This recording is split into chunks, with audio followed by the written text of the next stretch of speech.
Hi, this is BB, and I'm going to make a short video today. Like I'm smelling it's Friday into the weekend, so I believe that the people who are supplying these people with this is some kind of drug they're using. It has to be some kind of drug. There's got to be some new drug on the market, and I believe that adrenochrome is part of this. Adrenochrome is part of this whole thing. They're seeking that fountain of youth. Adrenochrome, they think they're getting more creative. They think that they're getting more educated. They're getting more logical. They think that they're getting more clarity. Everything that when they hack in and they see people who are multi-talented, people who are very logical, people who are educated, people who are very smart or fast thinkers, quick thinkers, or just persistent, resilient people, they're jealous of it. Now, why would a person be jealous of another person with these qualities? Instead of wondering, wow, how did you do this? Wow, how do you do this? How do you retain all this information? How do you go from failure to success? How do you keep up momentum? How are you able to figure out these things? What is the formula? That's normal people would react to success in that way, as they should. Momentarily, you're faced with somebody who just won the lottery for $10 million. You'll be a little like, why couldn't it be me? You know? But then you get over it. It might last for a few minutes, a couple of days, but then you get over it. Because your life gets in the way of the envy. It goes on. So, with these people, for them to be so momentously, or what's the word? A tumultuous amount of envy, jealousy, greed, feelings of up to the point where they're getting angry. And I mean large portions of it, like their whole body seems to be racked with this sense of greed, anger, frustration, just pissed off all the time that these people have all this creativity, have all these things, and they don't have any. Which means that they were never really achieving anything to begin with. They never wanted to achieve anything. Life has a way of giving back to you what you put out. You see, the cat jumped up because the cat's now angry because I'm making this video. They want to get in on some of the action. The people are grown people. They have a couple of kids, I believe, in the midst, which is, of course, that's against the law. Gang stalking itself is illegal, highly illegal, and it's punishable. The things they would do, probably punishable by death, and now they have added on to it, they have children in the midst. And they don't care.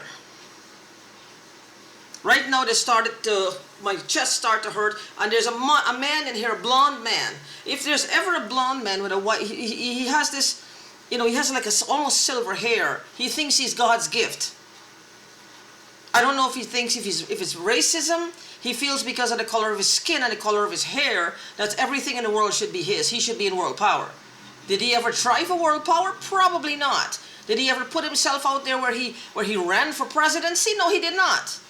But he's just jealous of everybody who can and who was willing to take the chance and put themselves out there. Getting back to the point of what I was trying to make, these people were probably underachievers.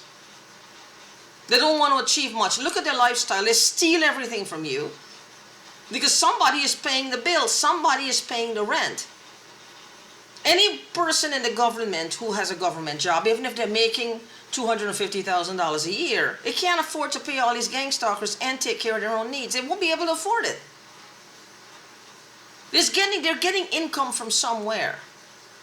Now, when people say that these surveilling companies, what they do is that they are being by the government. I think the surveilling companies are probably I think they're giving them a bunch of these surveilling ideas to see what they'll do with it, because the government has to know that this is an epidemic right now.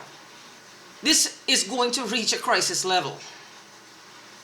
It's going to reach a fucking crisis level. The government is saying absolutely nothing, then something is off here. They have to be doing something.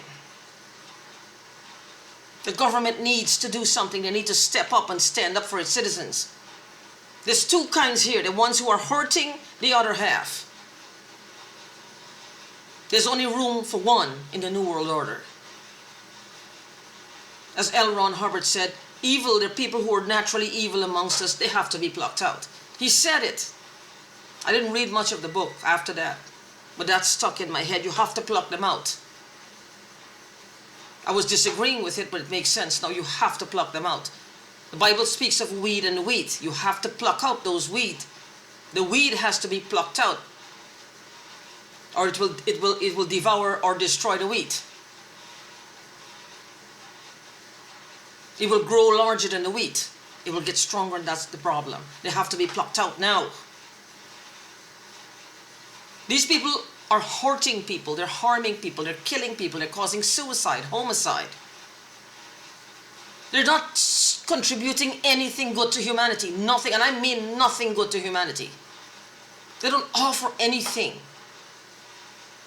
good. They're actively destroying people. They're actively destroying them. Look, today somebody spoke about liver, like my mom. My mom was here and she died within 5 years, they said, of alcoholism. This is a woman who drank like 2 times prior in her whole life. She was 29 when she came here. She died at 34, 35. She died young. She had everything that was associated with a long-term drinker. And she was not an alcoholic when she came here. Which means she started drinking after she came here. So I don't know if something was there and they knew of my mom and they started with her. I don't know. I don't know what these people's deal is. I don't know. My mom used to, just like me, talk in our sleeps. I don't know who speaks to us, but she used to grunt a lot in her sleep. My mom was one of those people where she heard footsteps outside.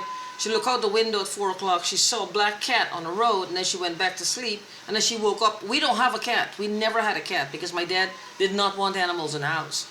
There were cat scratches all over her tummy. And her nails were short. So I don't know what happened there.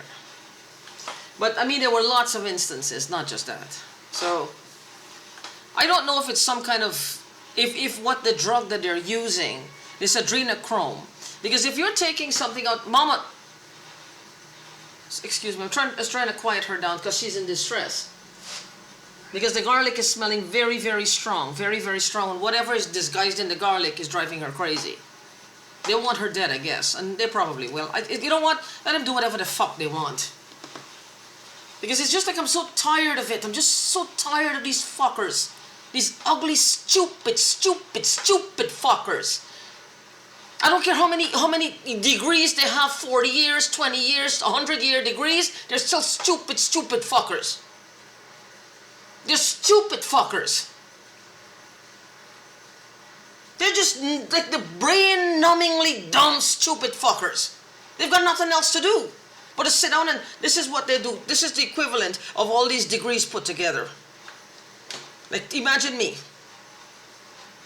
The person and their facial expression, or I'll do it the other way. Like,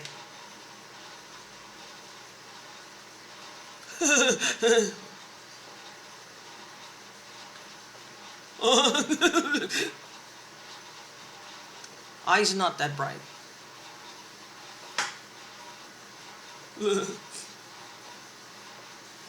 All day long. They do this all day long, all day long, all day long, non-stop. This is what they went to college for and universities for, just to gang stalk people, to sit down and poke at them 24 hours a day for some change. I don't believe it's money. They already stole the fucking stamps. They're already hiding the bank accounts. I can't even find them. Now, like somebody pointed out again, that was a one-time thing. I don't know what the fuck they're doing. I need to go to the local authorities in my country because and try to get, because the man had a business. He had a bank account, he had a mortgage. Oh, hello, what the fuck happened here? They did exactly what I knew they would. They change up a few of the letters of the name so it doesn't come out. This is what they do. That I'm going to go again because I'm going to go with my mom this time. My mom's ID this time, or my mom's death certificate. So let's see, if they fudged his initials and they fudged hers as well, then my aunt who's going to be there is going to say, well, something is definitely wrong here. When if both of them spell the name wrong, how the fuck does that work? These people are so, like, they're so childish in what they do. It's like children playing. Children playing with grown-up shit and fucking people's lives over. And they want. What the fuck do they want? What do they want? When is it gonna stop? When are they gonna stop wanting? When they've killed half of the fucking country? What are they gonna want? When is it gonna end? When is it gonna fucking end? But this is all they do. One of them, in my mind that is like I almost can see them outside. Now I don't know if I'm becoming psychic or what, but I can almost see them outside, right? See my face? The cheeks look like they're swollen right now. They look like they're swollen. And I don't know, I'm hardly eating. I'm not eating that much, but it looks like it's swollen. Yeah, it is. Like it just hangs there. And I'm not peeing as I normally should. I was talking today about like my mom and she had like all these problems, and my neighbor, he was hospitalized last night. He came home, not the last night, the night before. He came home and he was saying his liver is bad. Now I'm having the pain at the bottom again. It's like they're true to their word. They like to inflict pain and suffering on people. This is what they're known for, pain and suffering. They get this pleasure, just a lot of pleasure out of inflicting pain and suffering. They don't steal from you. They want to make you into like, well, it should have been theirs in the first place. I don't know how. The only thing left to do is like Sodom and Gomorrah. You remember the city of Sodom? Do you remember the story in the Bible when it talked about the two angels who went to Lot's house? And he let them in. And the people saw the two angels, the two strangers went into Lot's house. Then they knocked on the door and they're saying, send them out so they can have sex with them. He said, I will give you my 2 daughters instead. Because he would not going to obey God like this. Because he know that this would be whatever, 2 angels versus his mortal daughters, he would have to give the mortal daughters instead. That's loyalty. That's loyalty. So the thing is, it's almost the same thing. Now think of Sodom and think of what was happening in that city to cause this. Now Sodom was known for sodomy, which is gay sex. I don't think that was it. Does that sound like just gay sex? No, that sounds like people, like gang stalking was happening there. Like some serious gang stalking was happening there. People were being bullied, not just sodomy. They were being bullied badly. Do you know the city of Sodom and Gomorrah? When Lot started off with 50. If there's 50 righteous people or 50 good people, would you spare the city? The Father said yes. That's Almighty Father. He said, if there's 40, will you spare the city? He said yes. He said, if there's 30, would you spare the city? He said yes. He said, if there's 20, would you spare the city? He said yes. He said, if there's 10, now he's trying to bargain because he had friends and the people he did business with there. He knew what was coming. Because they were told to leave and get out immediately and leave everything and go. Because destruction was imminent. He couldn't take it anymore. They were getting on his nerve. So, what he did was, yes, he said if there's 10, would you spare the city? He said yes. The city was destroyed. Now you do the math on that one. Do the math on that one. That's what's going to happen here eventually. These people are they're just asking for it. But they want to hold us as hostages. They want to do evil upon evil and hold us as hostages. No more. No more.